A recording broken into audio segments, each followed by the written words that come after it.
Bueno, me doy a la tarea de comenzar esta clase de problemas contemporáneos del mundo en línea, tratando de establecer algunos de los principios que nos van a servir para que podamos convivir, tener debates y tener una apreciación del mundo precisamente en el que estamos viviendo. Si hay algo que caracteriza esta época, va a ser una definición que tienen varios historiadores de la historia reciente y que se refieren a que el siglo XX va a ser uno de los siglos más violentos de toda la historia de la humanidad, en donde ha habido más masacres y donde ha habido más genocidios. Esto yo sé que va a ser como un punto también de debate entre nosotros, porque bueno, ciertamente ha habido momentos en la historia en que ha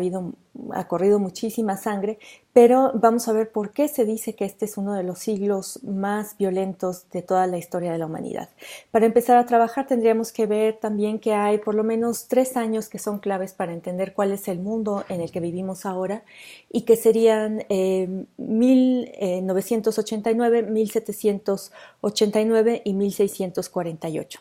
¿Por qué empiezo con estas fechas? Porque son los 3 puntos de inflexión en donde vamos a encontrar el origen de los elementos que hacen que este mundo sea como es hoy. Si habláramos de un año como 1989, si ustedes buscaran en una cronología cuáles son los acontecimientos más importantes que vienen de ese año, se encontrarían con que va a ser un año lleno de asuntos que van a cambiar el mundo como hasta entonces se había conocido. De hecho, se habla de que 1989 es una especie de umbral dentro de la historia. ¿Y por qué un umbral? Porque precisamente se cae una tradición para empezar otra, se abren nuevos caminos y por lo tanto se abren nuevos problemas. En 1989 vamos a tener una serie de revoluciones en Europa del Este, vamos a tener la revolución de Terciopelo, en noviembre va a caer el muro de Berlín y digamos toda esta serie de acontecimientos van a terminar en la caída de la Unión Soviética como hasta entonces era conocida. Esto quiere decir que 1989 marcaría justo el punto en el que va a ser la caída del comunismo, pero también, y si hay algo que caracteriza nuestra época son los contrastes, es decir, por una parte no habría que hablar nada más de las cosas malas, sino también va a ser la época en la que se va a abolir el apartheid en África del Sur, en Sudáfrica, pero al mismo tiempo vamos a tener una manifestación de estudiantes en China, en el Zócalo de Tiananmen, y que va a revelar un régimen que es sumamente autoritario y represivo en el mundo. Como uno de los puntos más importantes de la tecnología, que de hecho se considera que es como una especie de revolución tanto o más importante como la revolución agrícola, va a ser la investigación que se va a empezar en 1989 y que 2 años después nos va a dar la World Wide Web. Es decir, van a surgir la invención del Internet como lo conocemos hoy,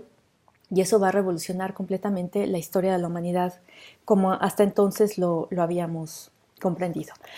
Ahora, cuando estamos estudiando la historia contemporánea, habría que dar a entender que la historia contemporánea se refiere a dos cosas. La historia contemporánea es todo lo que se escribe en este momento acerca de los acontecimientos sobre los cuales estamos rodeados, pero que también serían todos aquellos acontecimientos que ocurren después de 1789, que es un año clave y que es el año a partir del cual se empieza a contar la historia contemporánea. También esta es una época que va a estar rodeada de cambios importantísimos y que están fundamentalmente reflejados, por una parte, en la independencia de la corona británica de las 13 colonias estadounidenses y las 13 colonias americanas, más bien dicho, y la Revolución Francesa, que va a ser también un punto de inflexión importantísimo y que es a partir del momento en el cual surgen también estos ciudadanos. Esto es muy importante, ¿por qué? Porque vamos a ver el cambio de una sociedad que va a ser una sociedad de súbditos, es decir, una sociedad que recibe órdenes, a una sociedad que es autónoma y que decide por sí misma, una sociedad que va a estar basada en la idea del Estado y en la idea de la soberanía del pueblo, algo que no se tenía hasta esa fecha. Entonces, el mundo, digamos, contemporáneo empieza de alguna manera. Nosotros somos herederos directos de eso y es más, gracias a eso podemos tener clases de historia y podemos comunicarnos en Internet. Ahora, tendríamos que hablar también que la historia contemporánea,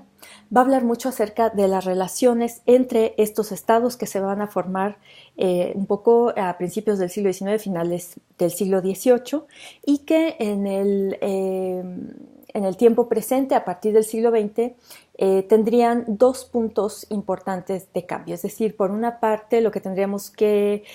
tomar en cuenta para entender el mundo en el que vivimos es que a partir del siglo XX la hegemonía europea va a caer. Esto va a ser de un periodo entre 1900 a 1945 y que también tendríamos la emergencia de un nuevo orden que diría de 1945 hasta 1990, un poco después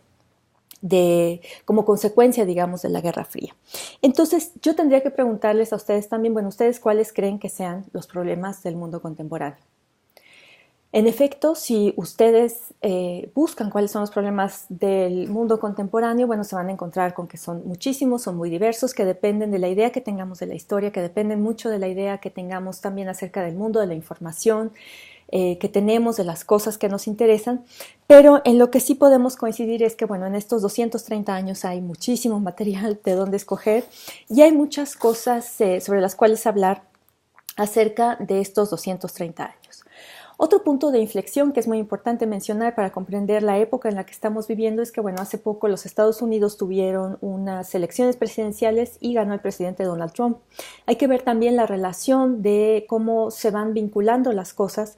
porque una cosa que va a caracterizar, entre otras muchas, la presidencia de Donald Trump va a ser que él usa las redes sociales para comunicarse y que generalmente utiliza el Twitter para hacer como declaraciones acerca de sus preferencias o de sus ideas políticas, y que hay un problema muy fuerte con Corea del Norte, en donde él, bueno, cuando subió a la presidencia aseguraba que Kim Jong-un no tenía el arsenal nuclear para desencadenar una guerra que fuera terrorífica, ¿no? Y sin embargo se sabe hoy en día que sí, que efectivamente es una dinastía que cuenta con todo el poder para volver a ser un conflicto terrorífico, y que este conflicto recordaría casi medio siglo después la crisis de los misiles en Cuba. Entonces, bueno, esta es una cosa también que es contemporánea, sobre la cual estamos viviendo, y que en medio de ese mundo en el que hay esta amenaza está la otra amenaza, que es como este despertar del Medio Oriente, las protestas del mundo islámico que desembocan en un terrorismo que no se puede predecir, que es imposible de frenar y que es muy difícil de definir, que también es algo que nos vamos a topar muchas veces con la historia contemporánea. La historia hoy es difícil de definir, y si antes la historia tenía como papel la de ser moralizante o la de poder predecir cierto número de acontecimientos, hoy eso ha quedado completamente de lado. Tenemos también la lucha que se está llevando a cabo en África para conseguir la democracia, que va a ser también uno de los temas primordiales de la historia contemporánea, y todos los problemas que hay con la Unión Europea y la situación de que el Reino Unido quiere salirse de esa Unión Europea, conocido como el Brexit, en medio también de una nación que surge con muchísima fuerza y que es Rusia, la Rusia de Vladimir Putin, quien hace poco tiempo acaba de reelegirse. Este panorama no estaría completo también si no habláramos acerca de los fuertes problemas migratorios que hay en Europa hoy, y sobre el cual vamos a ver un video que es importante tomar en cuenta, porque en ese problema se van a reunir muchas de las historias que estamos viendo ahorita, y sin que también descuidemos los tratados de París, los acuerdos acerca de la ecología, o también la emergencia de dos grandes potencias que eran como dos civilizaciones que desde la historia antigua habían quedado un tanto latentes y que sin embargo ahora resurgen con muchísima fuerza, que son China y la India.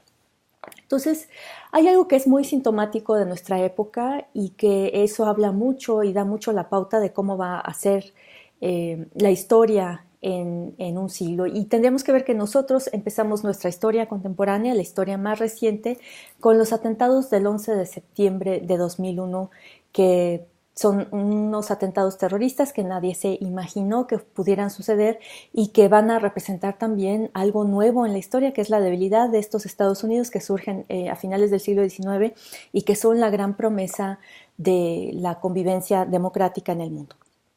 Entonces, vemos esta Unión Europea que, bueno, se puede formar, pero también a la vez hay un resurgimiento muy importante del nacionalismo y tendríamos que ver también cuál es la situación de la Iglesia Católica que ha estado vigente desde muchísimos siglos y que fundamenta en gran parte la historia occidental. De repente se encuentra con la situación de la acusación que hay en contra de esta institución por abuso sexual a menores. Y que además esto le toca resolver a un papa que por primera vez en la historia es latinoamericano, que habla español y que tiene sobre sus hombros no solamente la tarea de hacer frente a este tipo de problemas, sino también buscar la manera de renovar una iglesia que ha caído en el olvido y un tanto una iglesia que ha decepcionado mucho a sus fieles. Entonces, todo esto es lo que nos rodea ahora. Y es importante conocerlo porque todo esto determina, aunque no lo tengamos consciente, nuestras preferencias políticas, nuestras formas de consumo e incluso nuestras formas de entretenimiento. Algo que es fundamental para que empecemos a trabajar es entender cuál es la relación entre los estados. El Estado es una forma de organización social que es relativamente reciente en la historia y que tendríamos que ver que el esfuerzo por hacer que las naciones y los estados tengan una convivencia armónica también es una herencia que viene después de la Primera Guerra Mundial, es decir, las instituciones que van a procurar que la paz reine en el mundo se van a formar en esta época, pero habría que ver esta otra fecha que yo les mencioné al principio, que parece muy distante, pero que es importante tener en cuenta, y que es 1648. Ese es el año en el que se van a firmar los tratados de Westfalia. Y hay que ver qué son los tratados de Westfalia, pero a la vez tendríamos que saber que los tratados de Westfalia van a establecer que los estados son soberanos, son independientes y que tienen todo el derecho a defenderse de cualquier tipo de intervención. Entonces, estamos en un mundo que cambia muy rápido y también esa es otra palabra que vamos a incluir en el vocabulario y en la definición de lo que es problemas contemporáneos del mundo, la rapidez con la que cambian las cosas y hay que comprenderlo para poder actuar sobre él. Entonces vamos a tener una serie de actividades que hacen referencia a todo esto que hemos visto y los espero en el próximo módulo en el que vamos a ver cómo es este mundo antes de 1914, que está muy relacionado con la gran promesa que fue el siglo XIX, que va a ser el siglo del progreso. Espero que se diviertan.